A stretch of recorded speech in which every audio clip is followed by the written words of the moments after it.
Hello students, let's see this question. So the question is noosphere is synonymous of.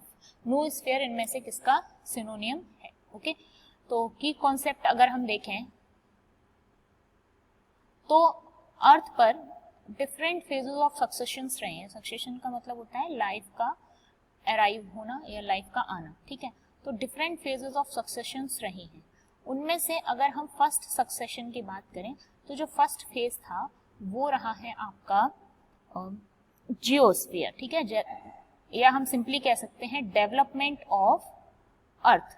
सबसे पहला phase हमारा रहा है डेवलपमेंट ऑफ अर्थ. ठीक है, कि सक्सेशन का मतलब है लाइफ का आना. तो उस लाइफ के आने के बेसिस पे क्या क्या चीजें हुई. तो सबसे पहला क्या हुआ है, अर्थ डेवलप हुई है जिसको कहा जाता है आपका जियोस्फीयर.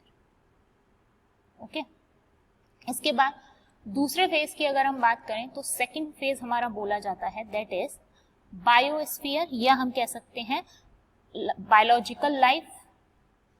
बायोलॉजिकल लाइफ जिसके लिए हम क्या टर्म यूज करते हैं, इसके लिए हम टर्म यूज करते हैं बायोस्फीयर.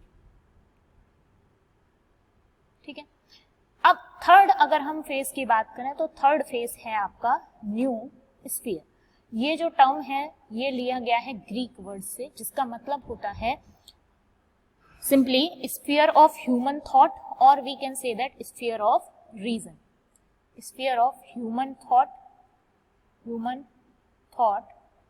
और स्फीयर ऑफ रीजन. ठीक है, या फिर रीजन. तो ये सिनोनिमस किसका है, तो ये सिनोनिम है एनवायरनमेंट का. ओके, इसके अलावा अगर हम सेकंड ऑप्शन की बात करें तो हम जानते हैं एटमॉस्फेयर हम किसके लिए बोलते हैं, एयर के लिए बोलते हैं. एयर वाला जितना भी रीजन है that is called as atmosphere. ठीक है, ब्लैंकेट ऑफ गैसेस कह सकते हैं जिसको हम. हाइड्रोस्फीयर कौन सा वाला रीजन आपका कहलाता है, वाटर वाला. ठीक है, स्ट्रेटोस्फीयर एटमॉस्फेयर का ही आप कह सकते हैं एक लेयर है. ठीक है, उसको हम कहते हैं स्ट्रेटोस्फीयर. तो आप कह सकते हैं ये एटमॉस्फेयर के ही रीजन में आते हैं.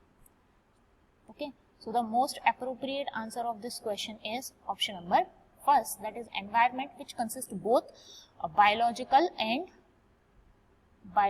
or we can say that living and non-living environment. And this is also known as noosphere. Okay, I hope you understand this question. All the best.